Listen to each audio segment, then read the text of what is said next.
Well, winemakers in our province were hoping to toast some good news from Ottawa this week, but it hasn't happened yet. Legislation is being debated in the House of Commons to eliminate restrictions on vineyards shipping their products between provinces. That dates back to the days of Prohibition, and the winemakers say it's time to do away with it for good. But not quite yet. CTV's Gord Kurbis reports.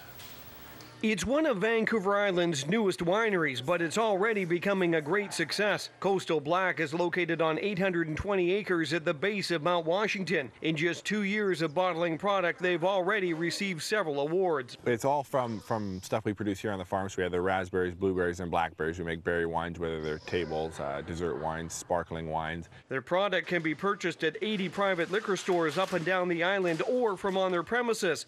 But be forewarned, if you're a customer from outside of BC, you're supposed to drink it before you take it home. Even if it's you personally, if you buy it from me, you can't take it home to Edmonton. You need to drink it here.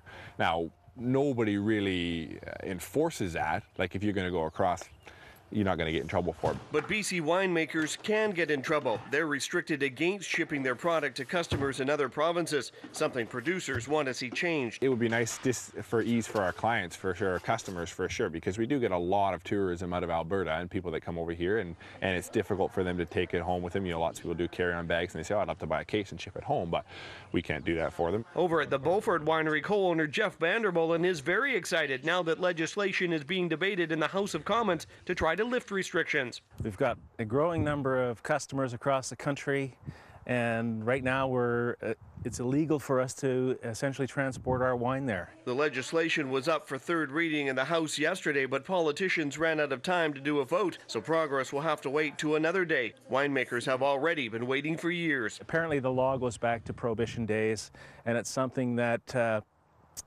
is still on the books, and it just doesn't make any sense. Vandermolen says when the day comes that the restrictions are lifted, he's got customers who are anxious to buy. Oh yes, we've had requests from all across Canada, the United States, and in Europe and around the world essentially, but it's the one across Canada that is difficult for us to swallow. If and when the legislation passes in the Commons, the provinces will then have to get together to agree on exemption levels. Producers say that's like having to wait for a fine wine to ferment. Gord Kurbis, CTV News in the Comox Valley.